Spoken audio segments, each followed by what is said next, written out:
வணக்கம். நீங்கள் பார்த்துக் கொண்டிருப்பது ஊக்கமும் ஆக்கமும் தரும் ஒளிக்கதிர் செய்திகள். விக்கி நினைவு அறக்கட்டளை சார்பில் ஏழை எளிய மக்களுக்கு நலத்திட்ட உதவிகள் வழங்கும் நிகழ்ச்சி நடைபெற்றது.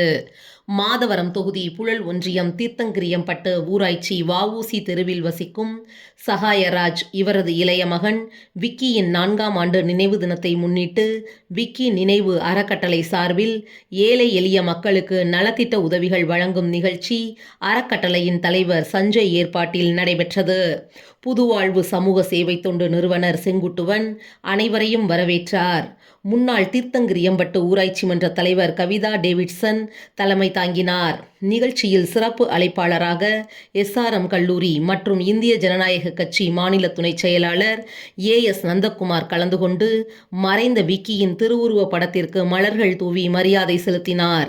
பின்னர் சுமார் 200க்கும் மேற்பட்ட ஏழை எளிய மக்களுக்கு நலத்திட்ட உதவிகளை வழங்கினார். இதில் வங்கி மேலாளர் யுவராஜ், உதயநிதி விமல், கிப்சன், சாம், எழில் மற்றும் விக்கி நினைவு அறக்கட்டளையின் நண்பர்கள், குடும்பத்தினர்கள் திரளாக கலந்து கொண்டு நிகழ்ச்சியை சிறப்பித்தனர். முடிவில் சரண் அனைவருக்கும் நன்றி கூறினார்.